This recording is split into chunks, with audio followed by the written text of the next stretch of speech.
ஓம் ஸ்ரீ குருபியோ நமக. ஓம் ஸ்ரீ மகா பெரியவா சரணம். அக்டோபர் 5ஆம் தேதி நாளைய தினம் புரட்டாசி மாதத்தோட 3வது சனிக்கிழமை, முக்கியமான சனிக்கிழமை. 10 ரூபாய் கொடுத்தாவது இந்த பொருட்களை வாங்கி வீட்டில் வைக்கிறதுக்கு முயற்சி பண்ணுங்க. அது மூலயமா உங்கள் குடும்பத்தில் செல்வ வளம் பெருகும். அது என்னென்ன பொருட்கள்னு பார்க்குறதுக்கு முன்னாடி நம்மளோட வீடியோஸை இப்போ தான் நீங்கள் ஃபஸ்ட் டைம் பார்க்குறீங்கன்னா மறக்காமல் சப்ஸ்கிரைப் பண்ணிக்கோங்க. தொடர்ந்து இது மாதிரி அப்டேட் தெரிஞ்சுக்கிறதுக்கு பக்கத்தில் இருக்கக்கூடிய நோட்டிஃபிகேஷன் பெல்லை கிளிக் பண்ணி ஆல் அப்படிங்கிறத செலக்ட் பண்ணிக்கோங்க. இப்போ என்னென்ன பொருட்களை எந்த நேரத்தில் வாங்கணும் அப்படிங்கிறத பற்றி தெளிவாக தெரிஞ்சுக்கலாம். நாளைய தினம் புரட்டாசி மாதத்தில் வரக்கூடிய முக்கியமான 3வது சனிக்கிழமை. அதுக்கு முன்னாடி இன்றைய தினம் சந்திர தரிசனம், 3ஆம் பிறை. 3ஆம் பிறை அன்னைக்கு நம்ம என்னென்ன வழிபாடுகள் செய்யணும், என்ன பரிகாரம் செய்யணும்னு இப்போ ரீசெண்டாக நம்ம சேனலில் ஒரு வீடியோ போட்டிருக்கோம். நம்ம சேனலை செக் பண்ணி பார்த்தீங்கன்னா அந்த பதிவை நீங்கள் பார்த்து பயன்பெற முடியும்.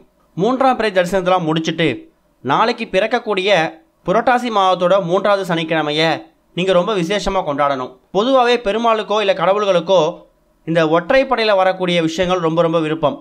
உதாரணத்துக்கு முதல் சனிக்கிழமை அப்படிலாம் 3வது சனிக்கிழமை தான் நிறைய பேர் வீடுகளில் புரட்டாசி மாதத்தில் தளிகை போடுவாங்க.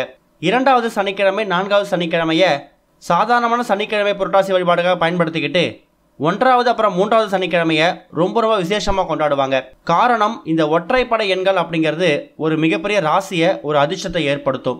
சொல்லப்போனால் கடைசி 2 சனிக்கிழமைகளில் நிறைய பேர் வீடுகளில் ஒரு வாரமும் வரக்கூடிய சனிக்கிழமை மாதிரி வழிபாடு நடத்திட்டு நாளைய தினம் வரக்கூடிய இந்த 3வது சனிக்கிழமையை தளிகை போட்டு ரொம்ப விசேஷமாக கொண்டாடி அவங்களோட புரட்டாசி விரதத்தை முடிக்கிறதுக்கான வாய்ப்புகளும் இருக்குது. அப்பேற்பட்ட சக்தி வாய்ந்த புரட்டாசி மாதத்தோட 3வது சனிக்கிழமை நீங்கள் அதிகாலை எழுந்து சுத்தபத்தமாக குளிச்சுட்டு முதல் வேலையாக உங்கள் வீட்டில் பூஜை அறையில் இருக்கக்கூடிய பெருமாளோட ஃபோட்டோவையோ சிலையோ சுத்தப்படுத்தி சந்தனம் குங்குமம் போட்டு வச்சு துளசி இலைகளால் அலங்காரம் செய்யணும். துளசி மாலைகள் சாத்தணும்.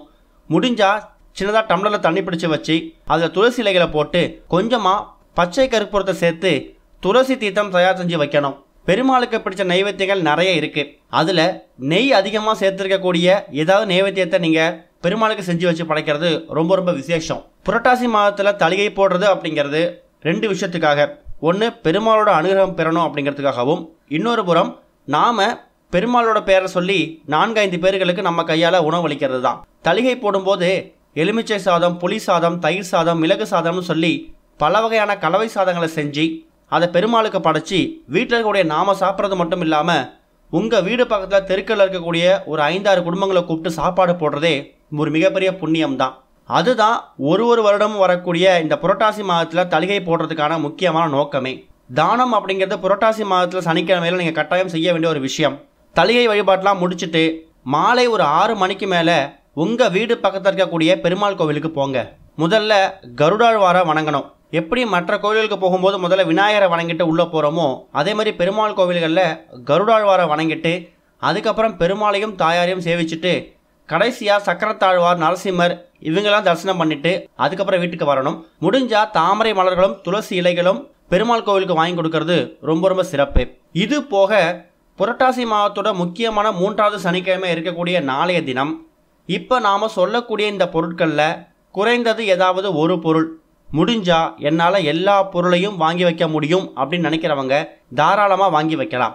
அதில் முதல் பொருள் என்ன அப்படின்னு கேட்டிங்கன்னா, முந்திரி, பாதாம், பிஸ்தா, வால்நட் இது மாதிரி ஏதாவது நட்ஸ் வகைகளை வாங்கி வைக்கலாம். சரி, இதெல்லாம் விலை கொஞ்சம் அதிகமாக இருக்குமே, எவ்வளோ வாங்கணும்? குறைந்தது உங்கள் வீடு பக்கத்தில் இருக்கக்கூடிய கடைகளில், மளிகை கடைகளில் சின்னதாக பாக்கெட் போட்டு 10 ரூபாய், 20 ரூபாய்க்கு, 30 ரூபாய்க்கு விற்பாங்க. அந்த பாக்கெட்டில் ஏதாவது ஒரு பாக்கெட் முந்திரியோ பாதாமோ இல்லை வால்நட்டோ இதில் ஏதாவது ஒரு நட்ஸ் வகைகளை வாங்கிட்டு வந்து வீட்டில் வச்சு அதை பெருமாளுக்கு நைவேத்தியமாக படைச்சிட்டு அதுக்கப்புறம் தாராளமாக நீங்கள் அதை சாப்பிடலாம். அடுத்து ஒரு முக்கியமான பொருள் உலர் பழங்கள், ட்ரைடு ஃப்ரூட்ஸ். அப்படின்னா என்னென்னு கேட்டிங்கன்னா, இந்த உலர் திராட்சை தான்.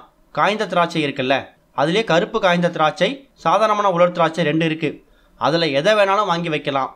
உலர் அத்திப்பழங்கள் இருக்குது, உலர் மாம்பழங்கள் இருக்குது. இந்த ட்ரைடு ஃப்ரூட்ஸ்லேயே நிறைய விஷயங்கள் இருக்குது.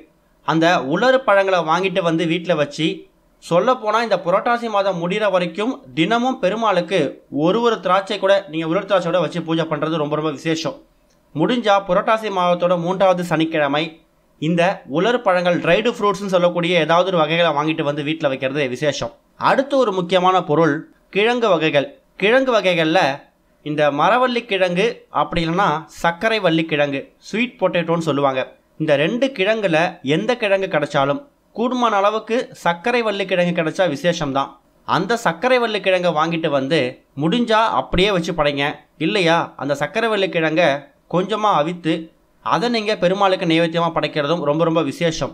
புரட்டாசி மாதத்தோட சனிக்கிழமைகளில் கிழங்கு வகைகள் வாங்கிட்டு வந்து அதை நீங்கள் சமைக்கிறீங்களோ இல்லையோ, குறைந்தது அதை பெருமாளுக்கு முன்னாடி நைவேத்தியமாக வைக்கிறதே ரொம்ப ரொம்ப விசேஷம்தான். சில பேர் விரத நாட்களில் இந்த கிழங்கு சமைக்க வேணாம் அப்படின்னு நினைக்கிறவங்க அந்த கிழங்கை சமைக்காமல் அவிக்காமல் அப்படியே பச்சையாக வாங்கிட்டு வந்து படைச்சிட்டு அதை நீங்கள் அதுக்கு மறுநாளோ இல்லை 2 நாளுக்கு அப்புறமா கூட நீங்கள் உங்கள் சொந்த யூஸுக்கு பயன்படுத்திக்கோங்க. அடுத்த ஒரு முக்கியமான பொருள் ஊறுகாய். எந்த ஊறுகாய் இருந்தாலும் சரி, இந்த ஊறுகாய் அப்படிங்கிறது லட்சுமி குபேரர் வாசம் செய்யக்கூடிய ஒரு முக்கியமான பொருள்.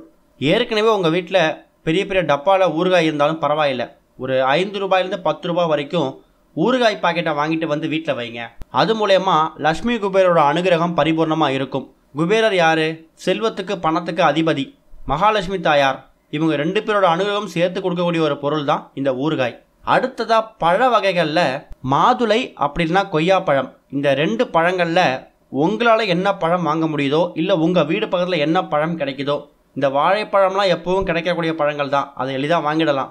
ஆனால் அதை விட மாதுளம்பழத்தையோ இல்லை கொய்யாப்பழத்தையோ வாங்கிட்டு வந்து வீட்டில் பூஜையில் வச்சு பூஜை பண்ணிவிட்டு அதுக்கப்புறம் அதை நீங்கள் உங்களோட சொந்த யூஸுக்கு பயன்படுத்திக்கோங்க.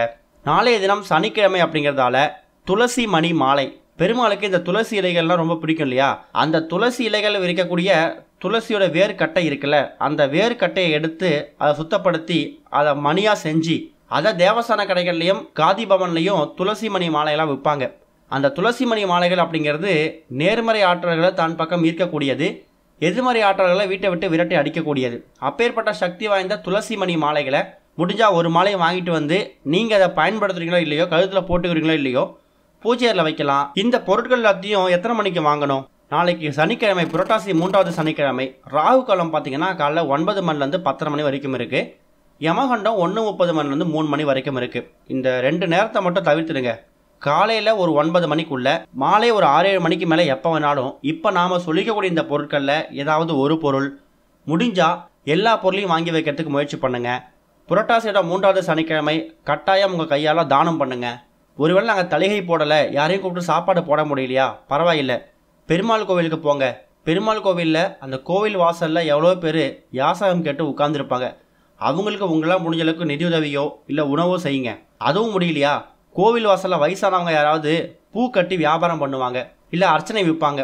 அவங்கக்கிட்ட காசு கொடுத்து அர்ச்சனை பூக்களை வாங்கி நீங்கள் பெருமாளுக்கு சாத்துங்க. அதுவே நீங்கள் அவங்களுக்கு செய்யக்கூடிய ஒரு பெரிய விஷயம்தான். தான தர்மங்கள் கொடுக்கறது ஒரு பக்கம் இருந்தாலும் கோவில் வாசலில் கஷ்டப்பட்டு வியாபாரம் பண்ணக்கூடியவங்கக்கிட்ட எந்த பேரமும் பேசாமல் அவங்க சொல்லக்கூடிய விலைகளில் அந்த பொருட்களை வாங்கிட்டு போயிட்டு பூஜை பண்ணி அது மூலமா பெருமாளை வழிபடுறதும் ஒரு மிகப்பெரிய புண்ணியம்தான். ஓம் ஸ்ரீ குருபியோ நமக. ஓம் ஸ்ரீ மகா பெரியவா சரணம்.